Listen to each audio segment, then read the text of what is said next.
Praise the lord. ఈ రోజు దేవుడు నీకు ఇస్తున్న వాగ్దానం మొదటి సమూయేలు గ్రంథము 26వ అధ్యాయం 25వ వచనం ప్రకారం నీవు ఆశీర్వాదము పొందుదుగాక. అవును నా ప్రియ సహోదరి సహోదరుడా, దేవుడు ఈ వాగ్దానాన్ని నీ కొరకే స్థిరపరిచాడు.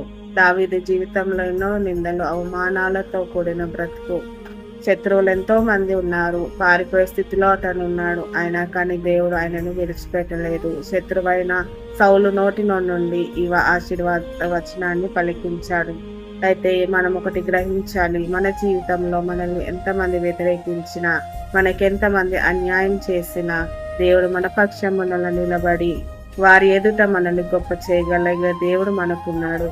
అయితే నీవు భయపడకుండా ఆయన యందు విశ్వాసం ఉంచు. ఆయన యందు విశ్వాసం ఉంచిన వారిని ఎవరు ఆపలేరు.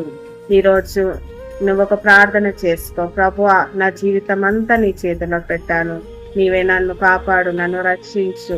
నా మీద ఎంతమంది నిందలు అవమానాలు మోపుతున్నారు, వాటి నుండి నన్ను రక్షించనే ప్రార్థనను నువ్వు చేయాలి. ఆయన నిన్ను తప్పక ఆశీర్వదిస్తాడు. దేవుడు నిన్ను దీవించును గాక. ఆమేన్.